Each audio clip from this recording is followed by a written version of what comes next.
Hello friends, आपण मानक आज मुझे नहीं आसी ब्रेड गोटे रेसिपी बड़का ब्रेड रे आज पकोड़ी करके देखी आपण मानक। तो वीडियो टी शेष पर्यटन देखिए। सांग मैंने प्रथम किसी बड़का ब्रेड नहीं ग्राइंडिंग कर देपर भाव देखु। मसला करने किसी पियाज काटी नहीं, किसी रसुण काटी रखी, किसी लंका गुंड काटी।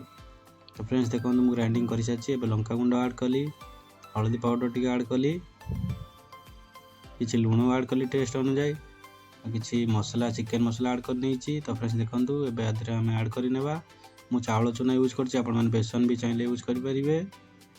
तो फ्रेंड्स मु 2 टीस्पून चाउल चूना मु यूज करी।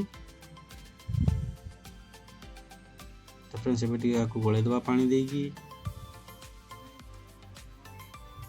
देखो फ्रेंड्स मु जो मसला टी रखी ऐड करुँची।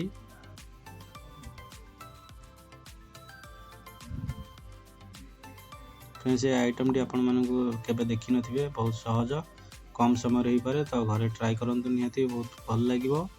फ्रेंड्स एबे ताकू पानी पके किछि समय गोळे नेबा, भल से मैरिनेट कर दवा किछि समय रखिकी।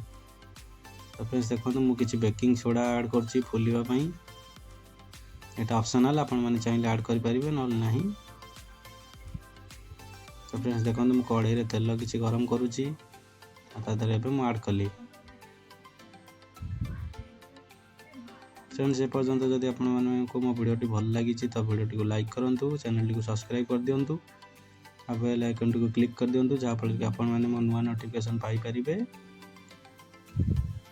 तो फ्रेंड्स देखंतु केते बढ़िया से मु फ्राई करिवारे लागिछि।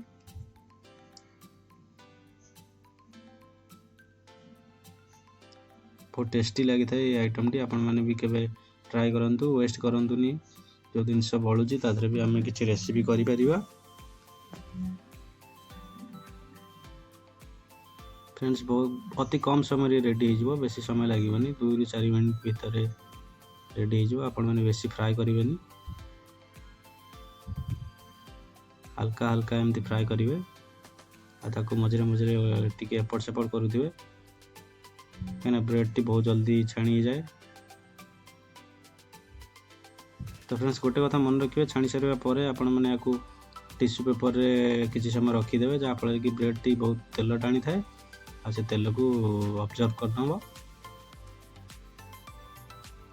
तो फ्रेंड्स चलते मुझे देखा भलसे केमती है डिश टी। देखु बढ़िया ही बहुत क्रिस्पी भी लगे खावाई, बहुत टेस्टी भी लगे। संध्यारे आपण मैंने आपको चाह सहित भी खाई पारिबे। छोट छुआ मानक भी बहुत पसंद आसीबो। तो फ्रेंड्स घरे ट्राई करंतु, आउ कमेंट कहतु केमती लगुची। यदि वीडियो टी भल लगी तो वीडियो टी को लाइक करंतु, चैनल टी को सब्सक्राइब करंतु, और वीडियो टी को शेयर करंतु। धन्यवाद।